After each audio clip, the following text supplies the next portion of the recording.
is Chris French. I am the chairman of an organisation called Mid Sussex Assembly. We've been in existence for about 6 months now, I guess, and we number about 175 members on Telegram and Facebook and what have you.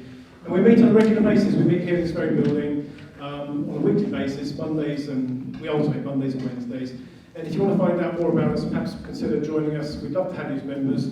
And there's a website, midsussexassembly.org, so please go check us out on there. Well, we have got a fantastic panel for you tonight. Many of you may know the speakers here, but obviously I'll introduce them more formally in a moment. But very briefly, we have Buisseret, fantastic senior lawyer. Thank you so much for coming.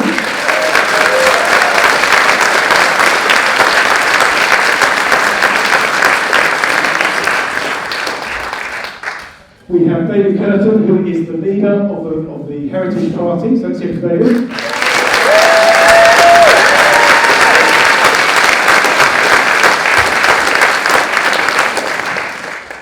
And we have Dr. Niall McCrae.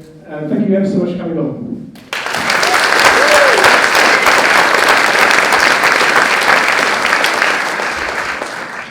I have invited a fourth speaker, a gentleman called Brendan Chilton, who is a Labour councillor over in Ashford in Kent, and he has spoken before, and he's absolutely brilliant. He's an absolute powerhouse. He's very articulate, very humorous, a wonderful speaker, a wonderful orator. But unfortunately, he can't make it tonight, and he messaged me to say, and the irony is that he's been tested positive. so in his place, I would like to invite my good friend Jonathan Lea, a lawyer here, to say a few words on his behalf, because Brendan's written a little bit of a spiel to give to Jonathan, just to sort of basically provide a substitute, if you like, but it's very hard to substitute Brendan O'Neill. So very, very briefly, I'd just like to say that Brendan Chilton is a councillor for Stenhope Ward and leader of the Ashford Labour Group. Brendan is the Labour Group spokesperson for Finance and Economy. Brendan is also secretary of the Ashford Labour Party. Brendan has been a councillor for Stenhope since 2011 and Labour leader in Ashford since 2015. He runs his own consultancy and he has worked in business and in the public sector. Brendan is also a member of and the vice chair of Stanhope Parish Council and is chair of governors at a local primary school. In 2015, Brendan was Labour's parliamentary candidate for Ashford. He's a historian, a writer and a regular commentator on national radio. So please, let's hear it for Jonathan speaking on behalf of Brendan. So yeah, Brendan's written a great email. I'll read it out. Bear with me, hopefully I get the tone right. So, dear friends and colleagues, first of all, can I offer you all my sincere apologies for not being able to be with you all this evening. Unfortunately, yesterday I tested positive for COVID-19 and have to isolate according to the law. I'm thoroughly disappointed that I'm not able to be with you this evening for this important meeting to discuss how we can take back control of our lives after the events of the past 2 years. Yeah, it's almost 2 years now. Amazing. I last spoke with Chris, another group, back in 2016 on the great issue of the day, namely our membership of the European Union. I'm delighted to say that my side triumphed in that campaign, and so I hope that tonight's meeting contributes in equal measure to the next mission of our time, namely that of restoring our freedoms and liberties. Can I congratulate the organisers of this meeting and thank them for their diligent work on continuing to promote democratic discussion on the issues of the day. Can I also offer my best wishes to the panel tonight and offer them my apologies for not being able to be here in person. I will, however, be watching on the live stream. When the coronavirus pandemic hit this country, we knew very little about it, and so naturally the government, supported by the opposition parties, imposed extraordinary measures to try and keep as many of us as safe as possible. The British people largely adhered to the rules, and a national spirit carried the nation through the worst days of the pandemic.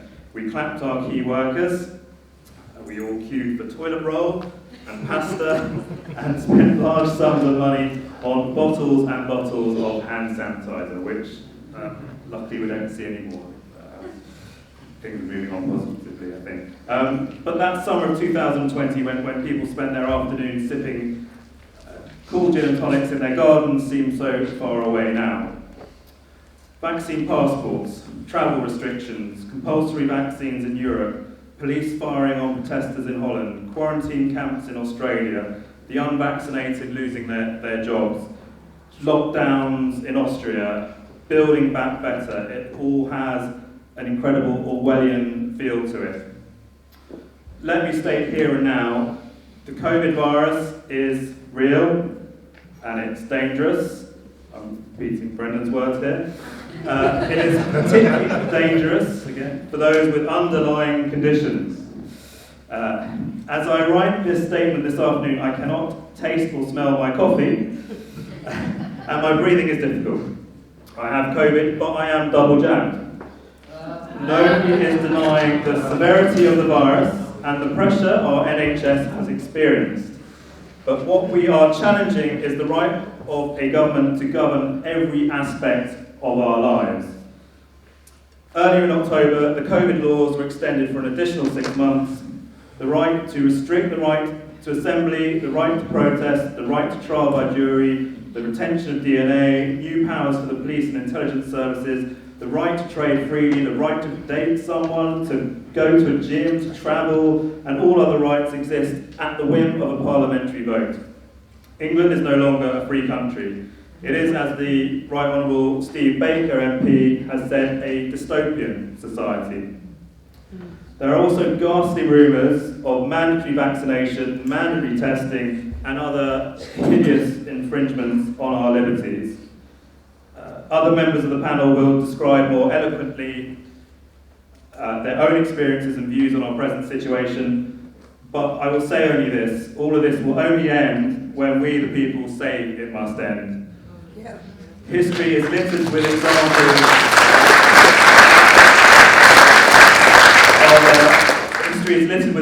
of regimes, systems, and governments that have imposed all manner of curtailments on the liberties of men and women. Those regimes, systems, and governments have only been beaten when the people have taken a stand for freedom. Yeah. We have the most successful vaccine programme in Europe. The British people have done their bit. Let freedom be restored now. Very best wishes, Brendan. Wow.